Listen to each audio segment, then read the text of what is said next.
هلو فولورز، شلونكم؟ شخباركم؟ بما انه صار لي هواي ما مسوية فيديو، تعالوا خليني اعلمكم شلون تسوون عصير طيب ومنعش للصيف ويفيد كبار السن.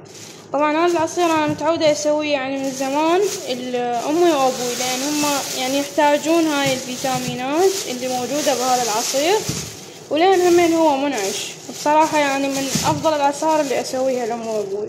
ويمكن اسوي لكم سلسلة انه شنو هي العصاير اللي اسويها بالصيف، فخليهم تابعوا وياي. طبعا هاي بابا مستوي زوجة سولفولي منو عندكم يحبها. وهنا المواد الرئيسية عندنا الليمون والزنجبيل. طبعا الزنجبيل هاي اول مرة ابوي يجيبها لي فريش، دائما يجيبها لي باودر. طبعا هذا اختي جابتها همين من اعتازيات، جابت لي اياه من عندها. استخدم انا الباودر اخليه ويا الليمون، بس هالمرة قلت خلي استخدم الفريش، ووصيت ابوي اشترى لي اياه. وطبعا ما ننسى الثلج، وراح احتاج شوية شكر. طبعا اول شي نسوي نطلع الخلاطة من مكانها.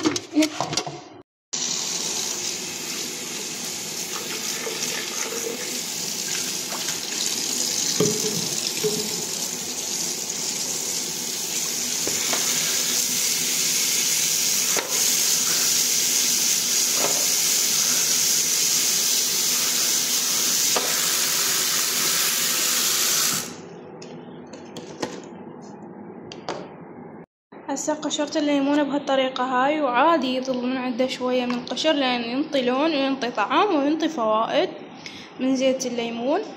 والباقي القشر حطيته هنا، أنا أحب أحطه على السنق لأن ينطي ريحة يعني فواحة. والزنجبيل راح أخذ منه شوية، يعني تقريبا هيك اللي هنا، يعني هذا أخذ هذه المنطقة فقط، هم قشره وأرتبه. هسه تمت المهمة بنجاح. هذا الزنجبيل، وبنات إذا تشوفون أي بذور هنا طبعا لازم تشيلوها لأن تسبب مرورة. هسه اكتمل عندنا بهالشكل هذا. راح أضيف عليه شوية ماي، مو هواي، هذا ماي حلو.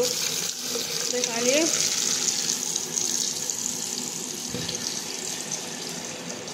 تقريبا يعني هن ليمونتين، فيسوون يعني 4 قلاصات. راح أضيف هذا الماي، والباقي راح أخليه ثلج. طبعا ننتقل حاليا اللي هنا. بالنسبة للسكر هو حسب الرغبة، بس أنا أفضل إنه أصغر استكانة بالبيت أحطها يعني، وأحيانا أقل، يعني الأمانة أقل، مثلا أخلي اللي هنا بس. فأنا هسه راح أخلي وأذوق، ما عجبني أزيد شوية بعد على مود الحموضة تتوازن.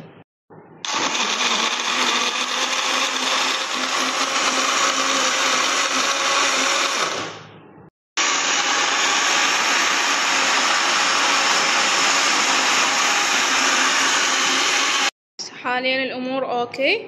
راح أجيب هاي المصفي وهذا الجاكريستيل، طبعا التاريخي هذا لازم يعني. فراح أصفيه، إذا ما عجبتني التصفية أرجع أصفيه مرة ثانية، أو خلطه همين ويا الثلج على مود يصير بارد كلش.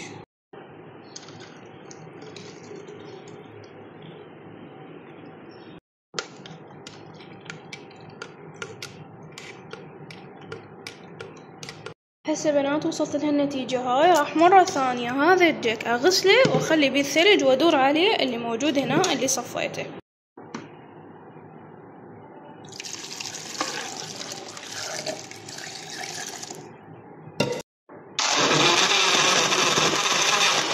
هسه بهالطريقة هاي يكون جاهز للتقديم. وألف عافية.